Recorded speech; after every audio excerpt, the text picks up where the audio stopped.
All right, good afternoon, everyone. Welcome to Gator Studio. We're live here from somewhat snowy New Jersey today. Anyone in the Northeast getting a lot of snow today. And yeah, we're going to talk about that a little bit later in the show, aren't we? You sure are, and what a great day to talk about polymers. So you guys are in the right spot here today. All right. So if you haven't met us before, this fine young man is AJ Gall. He's our Western New York sales rep. Been with Alliance a long time and certainly knows his stuff, but we're going to put him to the test today. Well, I'm here for it. I'm here for it. I made the trip. I'm excited to be here at Gator Studio. And I'm Mike Huber. I do much of the product development and training for our staff and for our customers. We're pretty excited. We've sold polymeric sand for a long time, getting into the nitro, the resin-based joining sand. But today we're going to talk about the science behind it. What actually goes into that and what makes them actually perform the way that they do. So I guess we're going to ask our audience a quick question here, right, AJ? We're going to get scientific right out of the gate. So we're going to put a poll up here. We'd encourage you all to participate. And you see three images there on the screen. To the left, we have wool that Sheep's wool. Yep. Mike had me shear that off a sheep this morning in the snow. In the middle, you got polymer rubber bands, and then a strand of DNA on the right. And what is the question, Mike?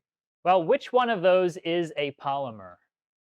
So I guess some people paid attention in school when they told you if one of the choices is all of the above, that's probably the right answer. That's always been my methodology. Is there yep, all of the above is really taking a run at the lead here. All right, so let's see. We've got a lot of people that chose the rubber band. Yep. Kind of expected that, right? Yep. Rubber, polymers, kind of seems logical to us, but all of the above is the correct answer. So all of those items are polymers. Some are natural, some can be synthetic polymers, but we're living in a world full of polymers. In fact, AJ right here is mostly made of polymers, Well, believe it or not. Been here 9 years, so at this point I am polymer based. That's not true. just because he's eaten a lot of polymeric sand, right? I've had my share. So yes, polymers. And then Mike's also going to talk to you about natural polymers, like some of the things that we saw there, but synthetic polymers. Right. So we typically think of nylon, polyester, Teflon, epoxy, polyethylene, things like that as polymers. And certainly they are. They're derived from oil-based materials, petrochemicals, but there are plenty of natural polymers in the world. DNA, rubber, cellulose, the building blocks of plants and trees, wool from a sheep, carbohydrates, proteins. They are all polymers, but you're not going to find any of those natural polymers in Alliance polymeric sand, are you, AJ? I would hope not, but it sounds like a lot of big words, a lot of syllables there, Mike. So most things are polymers. Is that true? That is true. Fair all statement. Right. So let's get a little simpler here, AJ. Resins are not polymers. Yeah, I'll take the bait. Resins, not polymers. Resins are polymers, AJ. You shouldn't have taken the bait. So polymeric sand, well, we got polymers in there. Resin for our nitro, polymers. That's got polymers in it too, but Nice. They're different polymers. And we're going to talk a little bit about that as we go through the show here today. So what's the basic building block of a polymer, AJ? Well, Mike, only because I've been here for a while this morning, but we talked about monomers. So singular monomers are what makes up a polymer. Is that a fair statement? That is a fair statement, AJ. I'm impressed that you remembered that for the last 10 minutes here. Good. So let's take a look at this. We've got a handful of monomers. Single individual monomers. Look at those. Dude, right? Those are nice. And sometimes even if they're connected, that could still be a monomer, right? They're individual particles. So one individual particle is called a monomer. When we combine them into a chain and link them all together, it becomes a polymer. One of the easiest way to do that is through a dehydration reaction. There are all kinds of reactions that can produce a chain of monomers, but right here, we're actually removing a water molecule and combining those monomers into a larger chain of particles. And therefore, we get a different material that has potentially some useful properties for us, AJ. Okay, so you're talking dehydration and real scientific. I'm going to gear up if we're getting into science. Tell me more about these polymers and monomers. Well, let's take this for example, right? We take these individual monomers and we combine them into our chain, and now we've got a polymer. So that might be in our polymeric sand. Okay, so you just use these plastic connectors, Mike? That's how the science works? I could follow that. Well, it's not exactly plastic connectors, but you get the idea, right? So properties vary between all of these different polymers. Certainly some are similar, right? A rubber band is similar to a piece of natural rubber that you might find in the forest from a tree. But when we're talking about synthetic polymers, well, we're talking about materials that give us some kind of rigidity or flexibility. We want to impart some characteristics to our end product that have useful purposes for our application. So let's take a look at those two molecules that you have, AJ. What do we have here? Okay, so first we have a polymer, if what you're telling me is correct, Mike. We got three monomers. Right, all connected together in a chain, right? One strand connecting these, but certainly a polymer. What do we have next? This is a little more of a patriotic polymer here for you. Yeah, that's the American polymer, right? Making polymers great again. All okay. right. So that one's got 3 bonds in between it. This one only has 1 bond. Which one's going to be a stronger polymer? Now, I'm no scientist, Mike, and I took my goggles off, but under close evaluation, I like the idea of 3 connectors as opposed to 1. I think All it'll right, have more let's see if you can wiggle that around. Can you bend it? I'm bend this. Yeah, a little flexibility there. All right. Flip it over. What is that? That's your G2, baby. That's there the G2. So that's the polymer in G2, right? It's certainly strong, but it is flexible. Now, how about this one? Does this flex? No flex there, Mike. No flex. A lot of rigidity on this particular polymer, right? All right. So what are we talking about? Talking about the resin in Gator Nitro. You got us. You got us. You've tied it back into the resin and the polysand. So while they're both polymers, the polymers in polymeric sand, acrylic polymers, are different than the resins that bind together Gator Nitro, and we end up with different materials in the end. There's different installation steps, and hey, in certain applications, one is better than the other, right? Yeah, it makes sense to me. Again, not a scientific guy, but different applications for different products. They're not the same thing, so I would expect different characteristics or properties of these 2 different polymers. All right, so let's take a look at our G2. Can you tell us some of the features of the Alliance G2 polymeric sand, AJ? Absolutely. Now, this is out of the scientific world. I can speak educated on this. So no dust, haze-free, 1 watering. These are 3 of the big steps and 3 of the big advantages of G2 polymeric sand. If you took a bag of G2 and you dumped it out at waist height next to a bag of old poly sand, or we'll call it Gen 1 or non-G2 polymeric sand, the first thing you would notice is on that old sand, a cloud of dust kicking up. On the G2, none of that. So no dust, haze-free. Anyone who's been doing this for a while and been in the hardscape space for a long time, poly haze used to be a big concern for the industry. G2 has all but eliminated that concern. And then 1 watering. When you talk about time and efficiency, I put my hose nozzle on shower and I run through and dump water on that system 1 time on shower, activating those polymers with that water. All right, excellent. Thanks for that overview. So polymeric sand's been around a long time, and hey, we're all pretty familiar with it. So here's some of that polymer. You take a look at this stuff. Get a load of that. That's marshmallow fluff, Yeah, Mike? so we're going to make a sandwich out of that for you later today, AJ. Good. How about that? I'm starving. So in its solid form, well, that's actually kind of liquid. I'm Yep. making a little bit of a mess, but It's all right. that's some white material, right? Now, ground up, let's take a look at that. So we're talking about that polymer, right? We've all seen that dusty polymer in a bag of polymeric sand. Yeah, yeah. So you've taken that almost liquid state and we turned it into a solid, okay. right? And then we grind it up. So now we've taken that sticky, goopy polymer material, Okay. turned it into a solid that's not goopy and sticky anymore, Okay. ground it into a powder so that we can mix it with that dry sand, get it into the joints without having any issues. That and we wet actually it and activate it. that actually explains a lot to me because I've been dealing with poly sand for 9 years, and this is the first I'm hearing of this scientific explanation. So good information. All right, so we take this granular powder, these granular polymers that we've ground up, and they're white in appearance, right? Sure. Now, a lot of guys are afraid that's going to cause a stain or a residue on their pavers, AJ. Poly haze, you're going to ruin the job. Well, what happens when we actually activate it? I guess we're going to find out, Mike. Right, those polymers are actually clear when they're dissolved in water. Mix it up.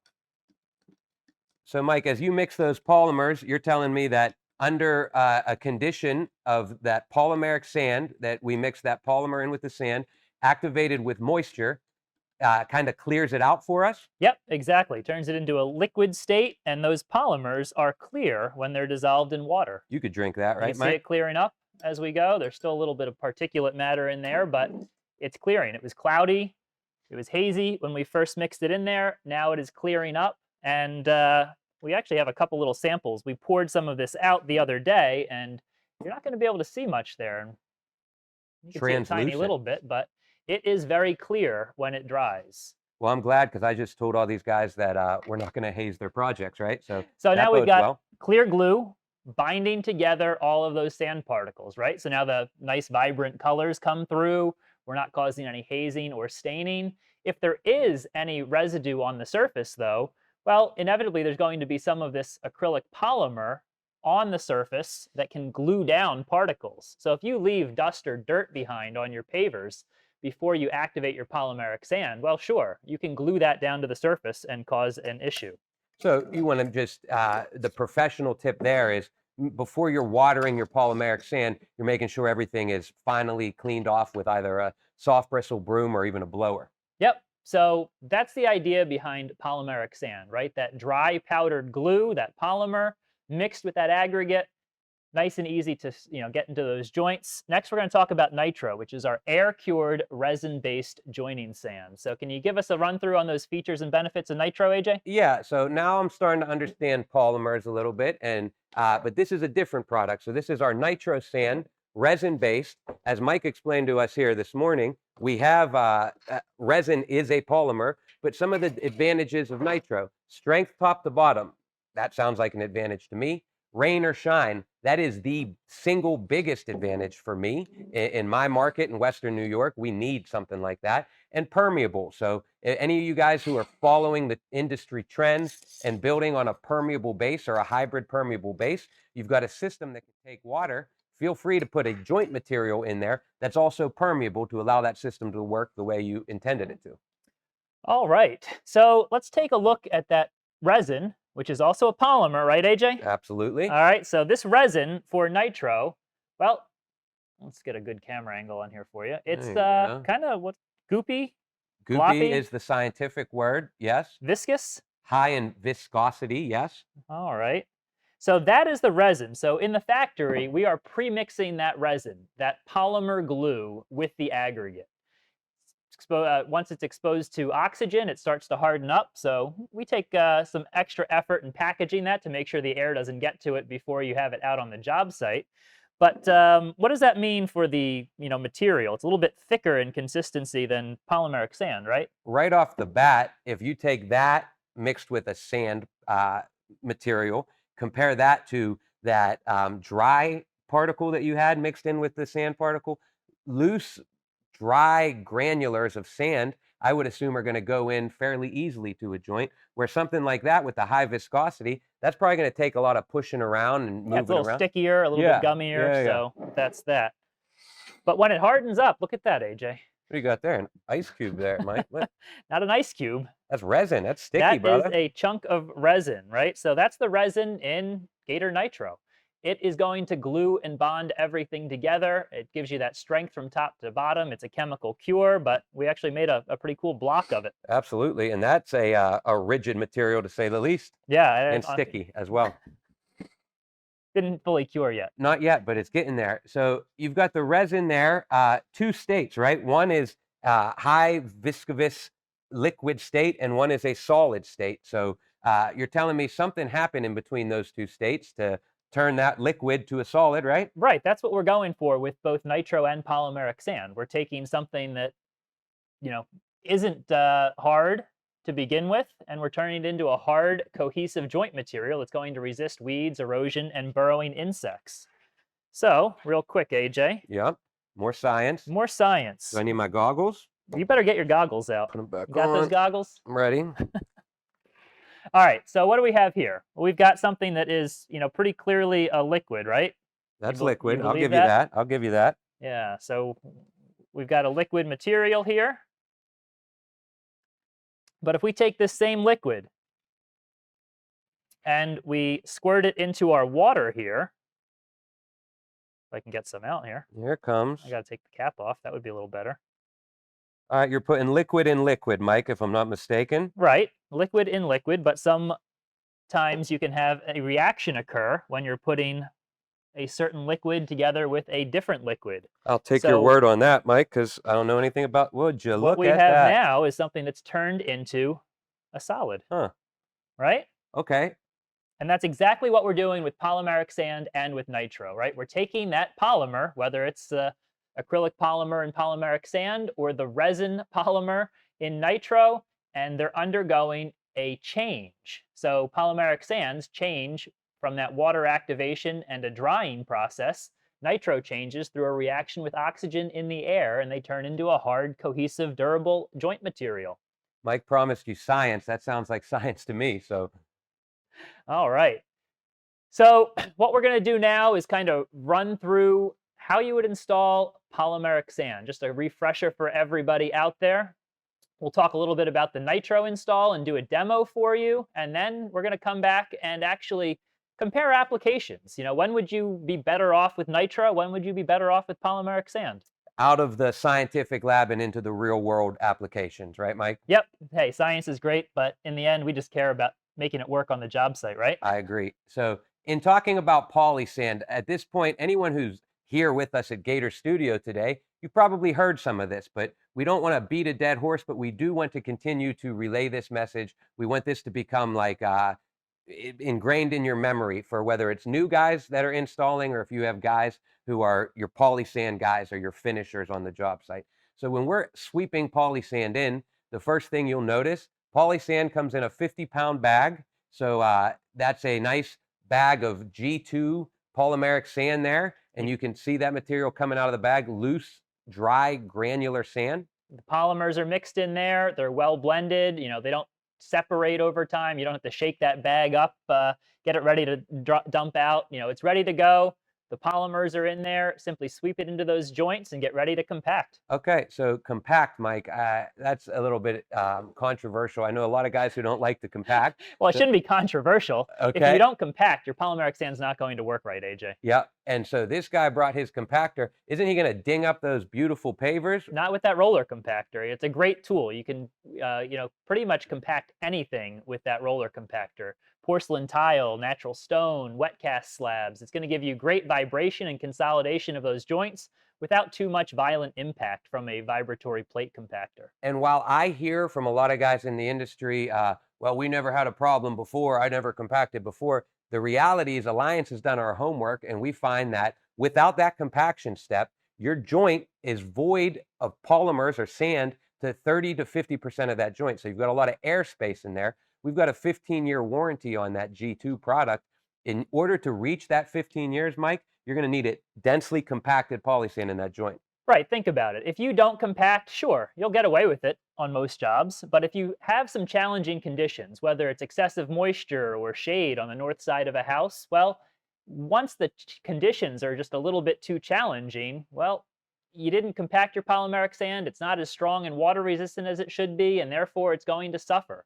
Had you done that compaction step, it probably would have performed fine. That makes sense. So now we've swept the sand in, we rolled the roller tamper over those pavers, we've consolidated or essentially dropped that sand into the joint. So we come back over, sweep some more sand in, right, Mike? Yep, set our joint height right, eighth of an inch below the chamfer of the paver there, and we get ready to water. Key word there, eighth of an inch below the chamfer. We're going to get into that a little bit later, but monumental importance. Now we're watering. Now I put that on shower, mist, stream. What do you like to go with, I Mike? usually go with a shower setting. You know, the G2 is a one-step watering process, and we need to get a lot of water onto the surface the first go around.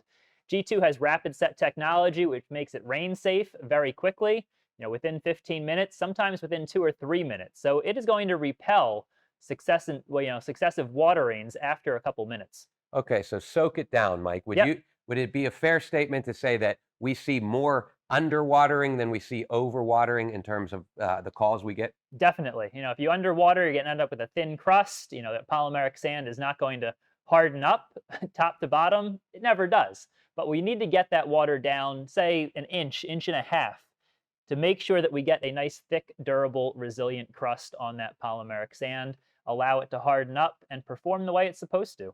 Well, Mike, I appreciate you walking me through this, even though it's a little bit of a refresher course. That's important information. So tamp it down, set the joint height, soak it in, and you're guaranteed success on your project. And that white foam you saw at the end of the video there, that's the white polymer, right? Polymer? Polymer would be my guess, Mike. No, we Everything's just polymer. proved that that polymer dissolved in water is clear, right? It's not leaving a white foam on the surface. That's just a surfactant. You know, it's a chemical agent similar to a soap that's designed to help wick that moisture down in between those densely packed sand particles and get that water to penetrate down deeper into the joint. So I want to see that white surfactant on the surface. Well, it's not a problem, but yes, it's kind of a sign that, hey, you're giving it enough water. If you don't see any foam, hey, maybe you're not watering it enough. Okay, so keep your eyes out for that. All right. So that's polymeric sand, right? You've all used polymeric sand for decades, and it's pretty well known in the industry. But Gator Nitro is a little bit different. We talked about how it's an air-cured resin-based material, right? That changes a lot, Mike, compared to water-activated air cure. That sounds like quite a difference there. Well, the first big difference is that if air gets to it before you install it on the job, you've got a solid block of sand. So how do we protect that nitro for our customers, Mike? Well, we put our product in a heavy-duty plastic bag, inject nitrogen to displace the oxygen, vacuum seal it, put it in a 5-gallon bucket that has a gasketed lid. We inject more nitrogen in that bucket, and then send it off to you, right? So that is a very robust packaging system, and we tested it by dropping it from 45 feet in the air. I'll believe that when I see it, Mike. All right, well, you ready to watch? Let's go. Hey, Mike, what are you doing up there? I just thought I'd come up here and test out the durability of our new nitro buckets. It's the best packaging in the industry. I sure hope so. How high are you? I'm 45 feet up here in the air. It's a little scary up here, actually, so let's get this going. Well, there's only one way to test this thing. Let's do it. All right, you ready? Ready. 3, 2, 1. Holy crap, it made it. Wow, the bucket made it. Wow, it didn't even crack? Didn't even crack. And you know what? Even if it broke the inside bag on the impact, it's double infused with nitrogen, so it'll still be good. Let's check it out. It's airtight, looks good. A little crack, but you know what? Product's still good. Not so bad. Ready to use. Unbelievable. All right, well, little extreme, but we go to great lengths to make sure that the product you get on the job site is going to be in good condition and ready to use. I believe it after seeing that, Mike. Robust packaging, to say the least. All right, so in that pail, you're going to find 40 pounds of Gator Nitro in that bag. So what kind of coverage do we get out of that 40 pounds? Well, Mike, I guess the question there would be, what things need to be taken into consideration to even discuss coverage, right? Can I say 50 square feet out of this bucket no matter what you're installing on? Is that a fair statement? I don't think so. I wouldn't think so either. So first things that need to be taken into consideration are joint size and joint depth, because it's going to drastically change the coverage if you have a 2 3/8 inch paver versus a 3/4 inch piece of tile. If you have a 1/2 inch joint versus a 2-inch joint, the coverage is going to change. So if you come back to us as the rep with more information, we can help hone in on a coverage for you. Right. Another way to look at it is that you're going to get 20% less coverage than you would with a 50-pound bag of polymeric sand. So if you know you'd use 10 bags of polymeric sand on that job, well, you're going to need 8 pails of nitro. You're going to need 12 pails of nitro, other way around, to cover that job. First science, now math, Mike. Yeah, and I'm getting it wrong. Next? I should have given that question to you, AJ. Social studies up next. All right. So we got this bucket. You got colors, Mike. Can you tell us about the colors of nitro? Right. So we've got 4 great colors for nitro. We have our original gray, beige, and black. You know, that gray is more of a charcoal gray. It's a darker gray color. And now we have our new silver color, which is a much lighter gray. Lighter gray. Now, all of the lids are going to be pink on your nitro pails. They used to be color-coded to the product, but now they are all pink. You got a little label on the front that tells you what color you are working with there. Yep. So here we have black. So I'm going to rip this bucket open. Yeah, get that open for us. All right. And we've got a nice little demo area set up. We've got some bluestone with, I don't know, 1/2 inch to 5/8 inch joint. And then we have some Holland stone here with a much tighter joint that we're going to talk about as well. So That's quite a design choice you made here with all these colors, Mike. Interesting choices of colors, but that black sand's going to look sharp in all of this, right? yeah, black sand really makes a job pop. It's one of our most popular colors, and it really can accent different pavers different ways. Yep. So let's slice this open and get to work. Let's go. So, Mike, we have that bag, and you can see there's no oxygen in that bag, correct? Correct. It's vacuum sealed, full of nitrogen. Yep. All right, you having trouble with that knife there, AJ? We're in. We're All right, in. Wait a minute. Wait a minute.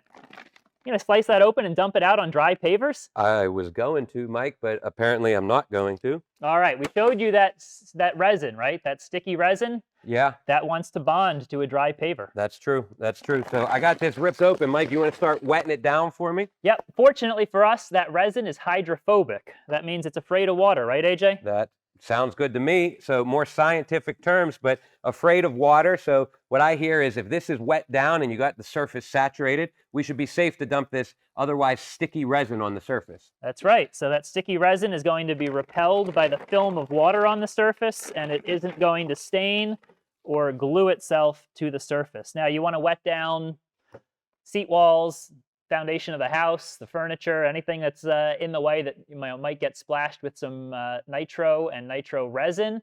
Also have to wet down your tools, right? What are we using? Maybe a squeegee? Got a broom? Yep. The wetter, the better. You really can't protect yourself enough from that sticky resin, right? All right, so let's wet that down. You also have to be careful if you're working on a job site. Your guys might wet down an area, dump out the nitro and get to work, and then one goes to grab something out of the truck and tracks that nitro resin across an area that wasn't wet down, leaving boot prints. Not a good situation, right? Yep, I've seen that, and it doesn't take a detective with a magnifying glass to figure out what happened there. All right, dump that nitro out. Let's see what we've got, AJ. All right, how's that, Mike? That looks great. Pal? So nitro is a great two-person job, isn't it? I think that it's the only way really to do it, is two people. You get too many people on the job, and you're handcuffed because if you only have one hose, you can only work as far as the hose guy's going, right? Yep, so it helps to have two people, one person hosing it down, helping to move it around, the other person using that squeegee or broom to get it into the joints. Having a lot of water really helps. Can you overwater on the install, Mike? You really can't. We're going to have that water drain right through it. Gator Nitro is permeable as you're installing it and permeable after it sets up. Okay. So a few key points to keep in mind, right? Gator Nitro needs at least 1 inch of joint depth. So we got to have at least 1 inch of joint depth in order to use our Gator Nitro. Okay. Where are you going, AJ? I'm coming up. Finish this one Yeah, off. you want Yeah, to I don't wanna fill it touch in all. perfectly, huh? Touch it all. All right. So you get everything pushed in with a squeegee or a broom, and then you rinse the excess off the surface here. Do you have a preference, Mike? Squeegee or broom? Is there? I think it really depends on the surface texture. If you've got something that's very smooth, a squeegee works great. But if you've got something that's got chamfers, rounded edges, a little bit of texture on the surface, a broom is typically a better option. Make sure you got the right tool for the job, right? All right, so that looks pretty nice, doesn't it? Looks sharp, dude. That black makes it pop. All right. So that was the bluestone with that wide 1/2 inch, 5/8 of an inch type joint. What about this Holland stone here? All right, so Mike's been telling me all day I won't get it in this Holland stone. We like to go with a 3/16 inch joint or bigger for nitro. Is that right, Mike? That's right. Just because of that resin being mixed with the sand beforehand, it doesn't flow like a granular material will into a tight joint. And we're also not going to compact nitro. Okay, so that makes sense, but I look at this joint between these 4x8s, and there's space in there. I'm going to take the broom, and I'm going to rely on Mike, even though he doesn't think it's going to work, and I'm going to get this nitro in there. All right, go for it. So I'm going to fill that joint, just like I would with poly sand, other than the fact that it's wet, but I'm going to push that back and forth. The wetter, the better. Mike's using that water to help me wash that sand down into that joint. How's that look on camera? Can we see those joints there? All right. Now that took a little bit of back and forth here, but I'll be honest with you, Mike. I think you're wrong. We finally stumped Mike. We're in between that 4x8 inch or 4x8 pavers, 1/8 inch joint. We're in there. I know You're we in are. there? Yep. You can see it. Look at the overhead. AJ, I can't even rinse that without washing that nitro away. Go There's easy. empty Yeah, space take it easy. underneath We there. don't know that. We don't know that. So it is incredibly difficult to do a tight joint with a resin-based joint material. Well, on a 1.5 square foot project, it wasn't that bad. I think I Pull could. those apart. Let's take a All look right, and see let's what you got. pull these apart here. Okay, well, mission failed, Mike. It does not appear that that resin sand really got in there as well as I thought. It maybe was sitting up top, and I guess if you neglected to rinse it off, it would appear to be on top, but it'd be sitting up top probably to the tune of a 1/16 of an inch. Yeah, you're not getting a completely full joint. You're not going to provide that interlock. Those nitro particles are not going to be supported, fully. They're going to settle over time. There is no way that you can very efficiently do an 1/8 of an inch joint with any resin-based joining product. It's just a struggle. So use those on that wider joint, 3/16 and larger, up to 2 inches as a max. Okay, so that makes sense. It makes sense going back to what we were talking about at the table with the science and the viscosity, and now I kind of see it live and in person. Another common thing that I see with nitro in the field is something that looks like this, Mike. So you see it's sitting up there. It does appear to be in the joint, right? To the untrained eye. Does appear, but let's think about this, AJ. We wet down the surface of these pavers so that the resin wouldn't stick to it. Yeah. The chamfer's all wet down. What's Yeah. that resin sticking to? Itself? Maybe itself, but it's not sticking to the paver. So very soon you're going to see any of that nitro that's installed too high in the joint just start popping right out. And again, if it's sitting on the chamfer, we can assume that there's an 1/8, maybe tops, a 1/16 of an inch of actual material there. So as Mike comes over and hits that with the water, Where's it going? again, Goodbye. it's gone. It's gone. And that would be a telltale sign that you can go over this 5, 6 more times, because I tried to stump Mike before you guys joined, and I said, we'll get it in there. I can get it in there. Let me go at it a couple of times. The same thing keeps happening. You'll go mad on a job site trying to put nitro in an 1/8 of an inch joint. All right, so let's talk about a couple other characteristics of nitro. Okay. We had to wet the whole surface down before we started, right? Yep. So different than polymeric sand, we need water. We're going to use water to install it. That means that we can work on a wet surface. We could work in the rain. Yeah, that to me is the real kicker, because selling poly sand for as long as I have, there's been times where it breaks my heart to tell you guys. You call me and say, "Yeah, it rained yesterday, but it's drying out, Mike. It looks all right. You think we think can it's stand?" okay? Yeah, and I got to tell you no, even though I want to feed my kids and sell more sand to you. But the nitro, Advantage Nitro, these products, we've done it in the rain. Even temperatures start dropping, early spring, late fall, Advantage Nitro. All right, and then this joint, polymeric sands form a crust, a Yep. thick, durable, resilient crust, but nitro's going to harden up all the way through, isn't it? Yep. So something like this, where you have such a big joint, that's going to be vulnerable for polysand to some degree, right? Yeah, you think about a woman's high heels or the pointy end of furniture. If you've got very wide joints on a patio, Gator Nitro is closer to a mortar product, closer to that strength of a mortar than a polymeric sand. And a lot of times, in my experience, your homeowner is not logging on to Gator Studio to learn about the way polymers and resin sands work. So the expectation for a joint material kind of mirrors what they have in their bathroom or their kitchen, a mortar joint. So this is more of a appropriate installation for something if you're trying to achieve that type of joint. All right. Another cool feature of the Gator Nitro is that it's permeable, right? I don't know if you noticed, but as we water this in and stop watering, that water sucks down right into the joint there. Drinks it right up there. We've got Mike. our little cup, right? We fill that cup with water, and you can see it draining right through. That's great for your permeable installs. So anyone who's live with us here at Gator Studio is probably attending shows and other events in the hardscape space, and everyone's talking about open graded, chipstone bedding layer, hybrid permeable install. Well, let's stop you right there, right? Yep. So there's permeable installations, and then there's the hybrid base installs, right? Yep. So Gator Nitro is awesome for those hybrid base installs, right? The clean stone allows for free drainage underneath your project. Now we can help the surface dry out. But if you're talking about a true permeable job, even though Nitro is permeable, it may not be the best idea out there. That Gator Nitro could potentially clog up over time. The flow rates aren't as high as having a Gator Aqua Rock type material in there. So if you're talking about an engineered permeable job for a municipality, you need to go with a clean number 9 stone as that joint material. Okay, so then that would be the difference between something that specs a flow rate as opposed to something that we know. Hey, the water homeowner percolate. just wants to be green friendly. They Correct. want some permeable pavers in their backyard. Hey, you go with nitro all day long. Yep. You know, you can maintain that permeability by pressure washing it. You know, it's tough enough to be pressure washed after 28 days, but it's never going to have the flow rate or the removal and reinstatement abilities that you would have with a number 9 stone like the Gator Aqua Rock.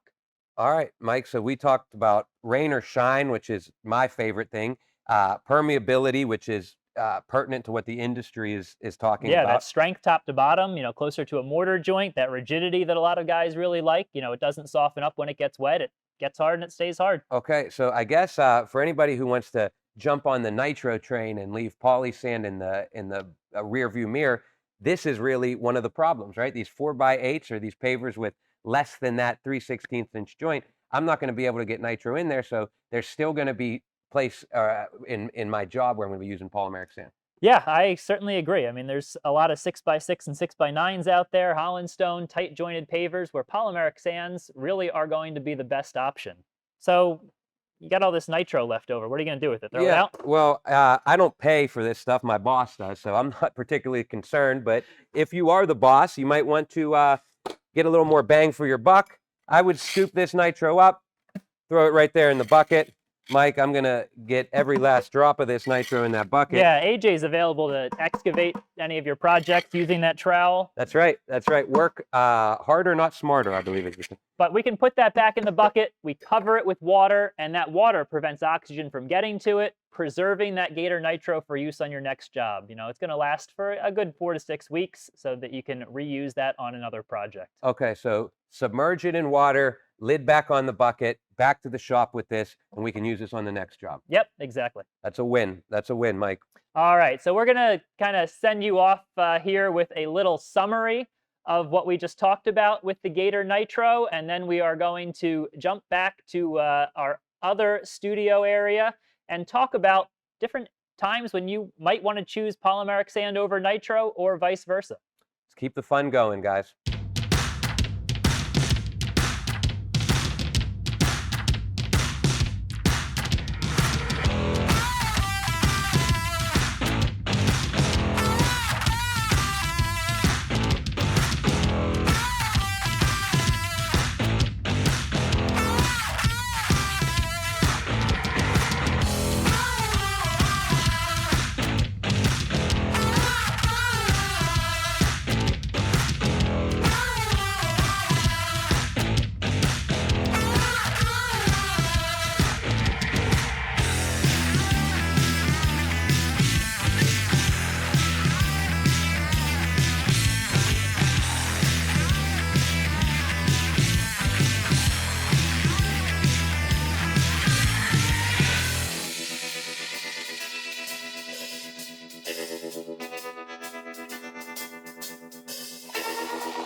We're back. We're going to answer a few questions before we move on here. So, will the Nitro and G2 work with porcelain pavers, AJ? Great question, and a question very pertinent to the industry. We're seeing more porcelain tile go in markets across the country.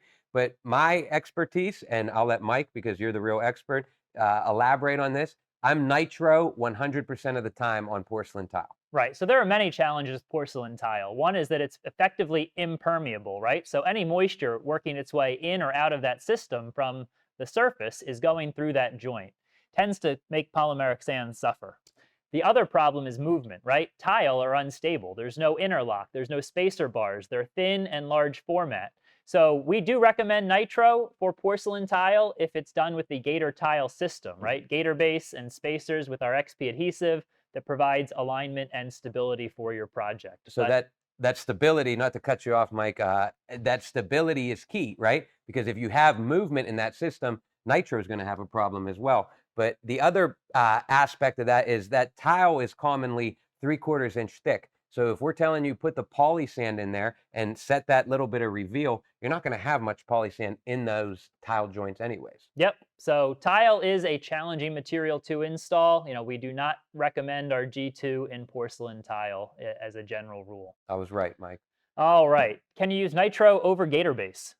I would recommend it, and I would be very happy if you guys all use nitro over Gator base in all of your installs. So, But you can use G2, whether it's regular Super Sand, Max, any of the Alliance joint materials can be used over Gator base. yep.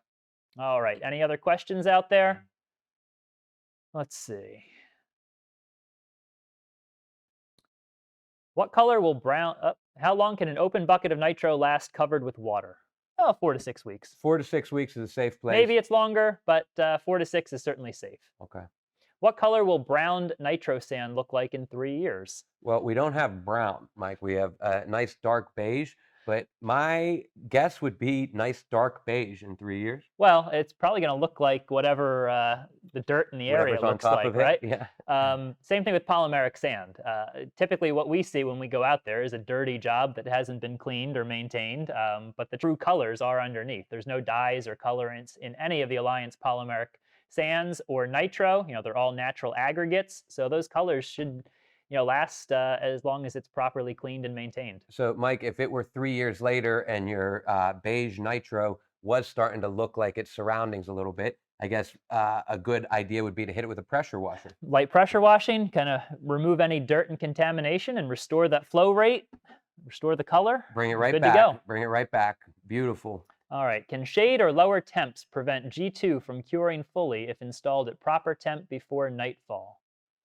All right. So let's say it's 40 degrees out, but it's going down to 28 tonight. We're going to install polymeric sand this afternoon.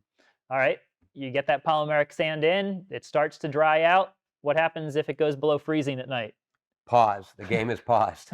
That polymeric sand isn't drying out anymore, is it? Right. It's sitting there doing nothing, and that shade that you're talking about and those low temperatures and the moisture in the air is all counterintuitive to what we need that polymer sand to get. Right.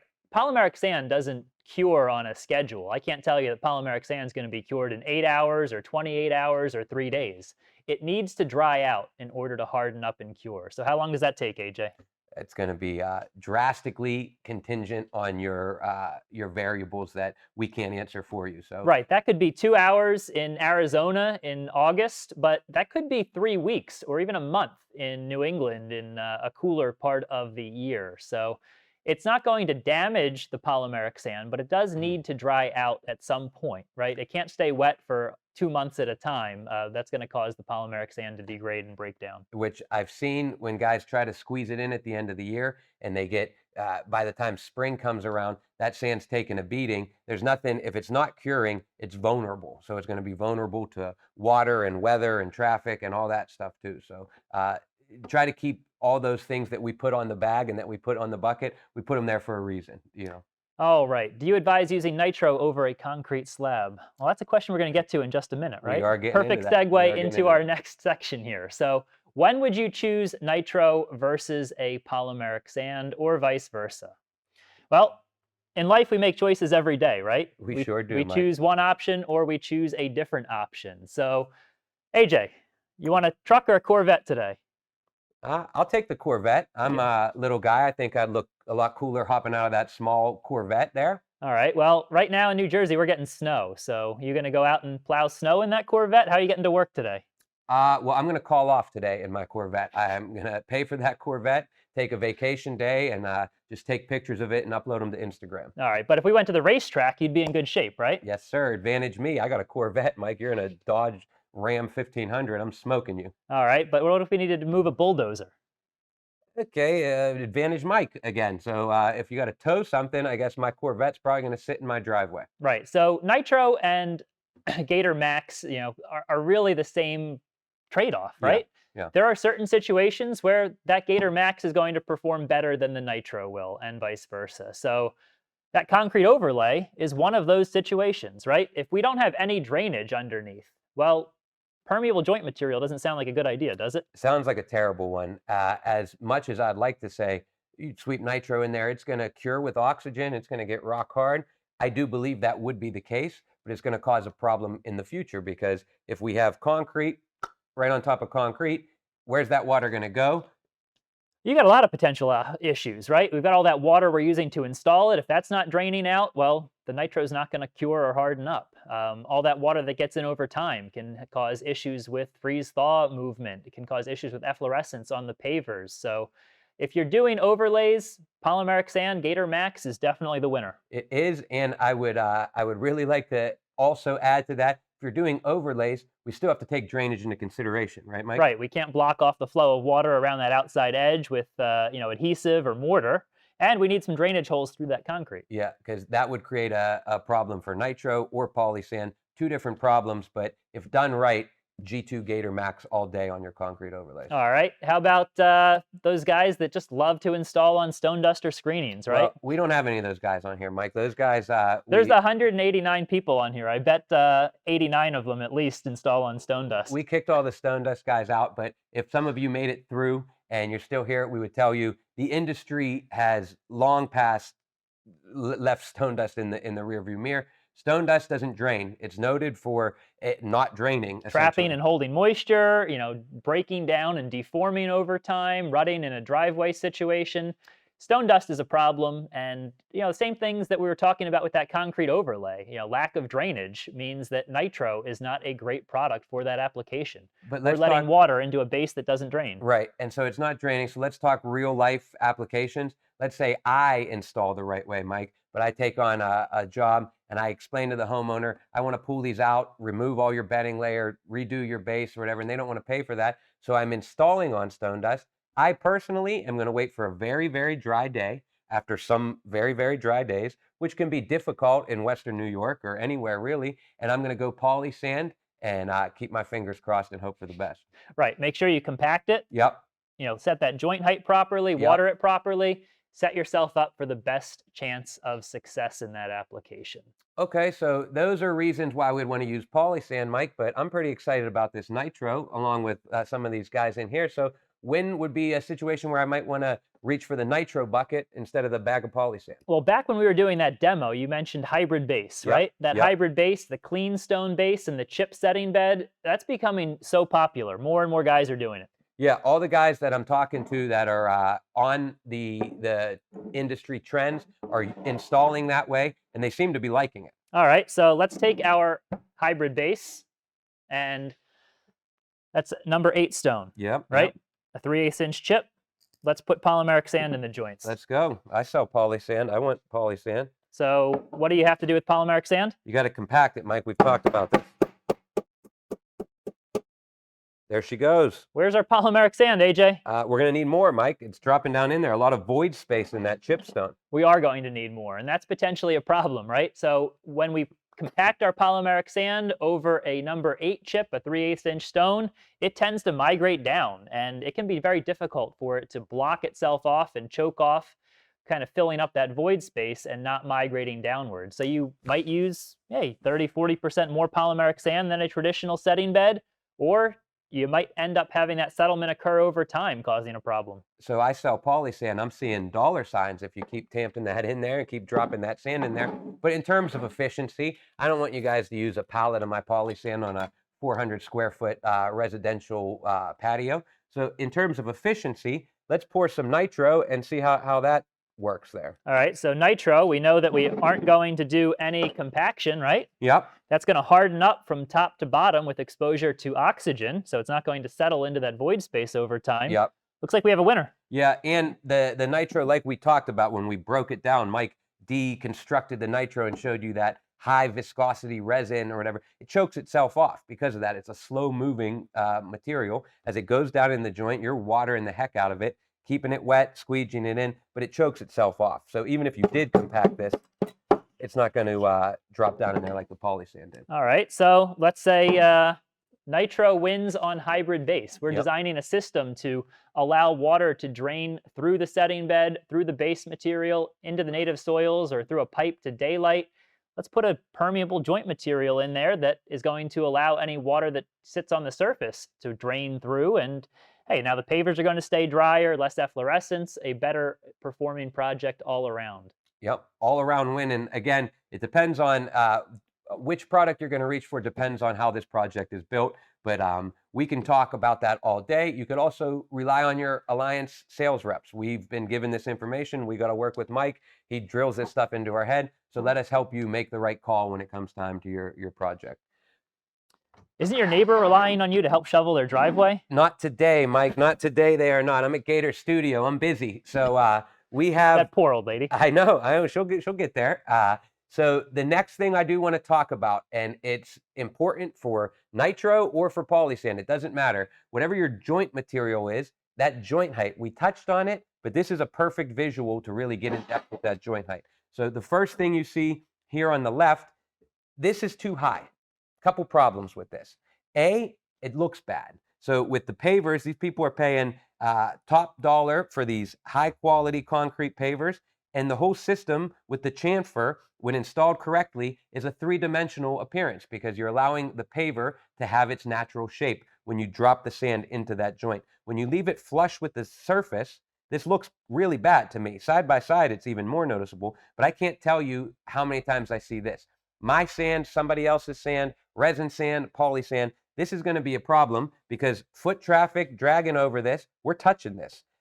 Furniture getting drug over that, we're touching this. So it's going to degrade. Some of those particles are going to end up in your pool, in your kitchen, and I'm going to get the call because I'm the sand guy. Where here, you can drag anything you want over this, any weather event, any party that you guys, Mike's throwing big parties out on his patio, nothing is going to touch that because it's 1/8 of an inch dropped in the joint. So that little bit of attention to detail is huge. And this is a beautiful infographic that we have here. That 1/8 of an inch, you see where that chamfer is present on that paver. That sand needs to be below there. If you fill that chamfer, it's a matter of time.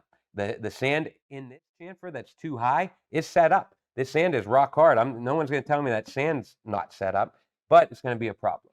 All right, so we've covered this several times in past shows, and AJ's very passionate about it, as you can see. Here, yeah. But whether it is polymeric sand or nitro, 1/8 of an inch below the chamfer, keep that sand in the vertical portion of the joint, whether it's a polymeric sand or a resin sand.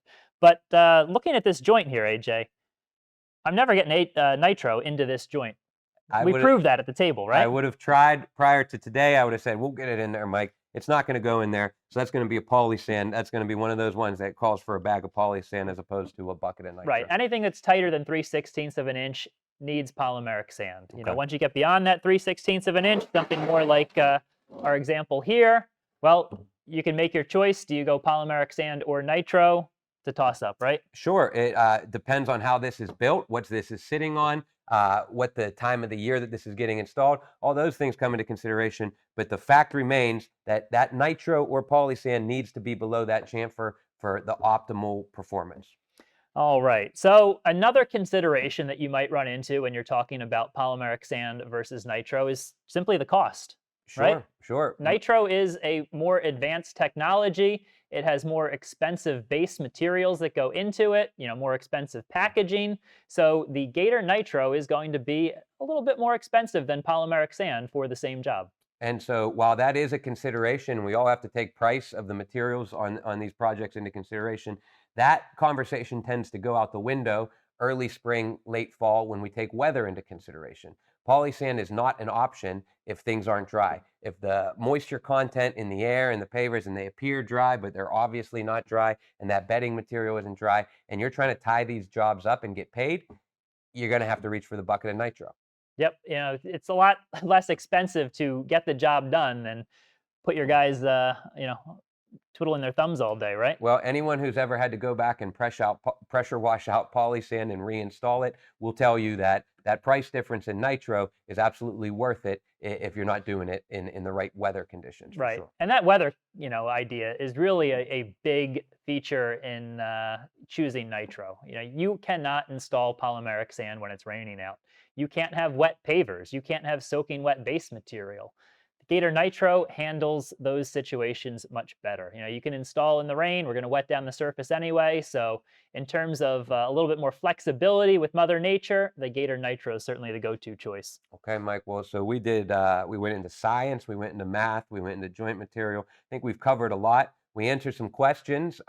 We appreciate everybody tuning in here today. And if there's further questions, feel free to type them in there and we'll answer those questions for you. All right. What else do we have here? Do you advise using cleaners and sealers over nitro?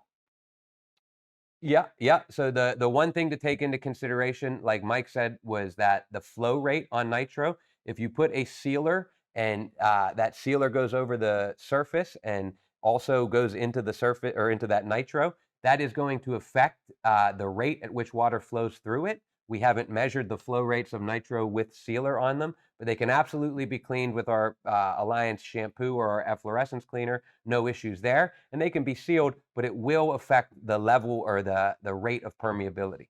All right. Well, with that, you know, we appreciate you joining us. We appreciate your business. That was the last Gator Studio broadcast for the year. You're off the hook, Mike. We've got plenty of pre-recorded shows on our education, alliancegator.com/education channel. You know, great information out there.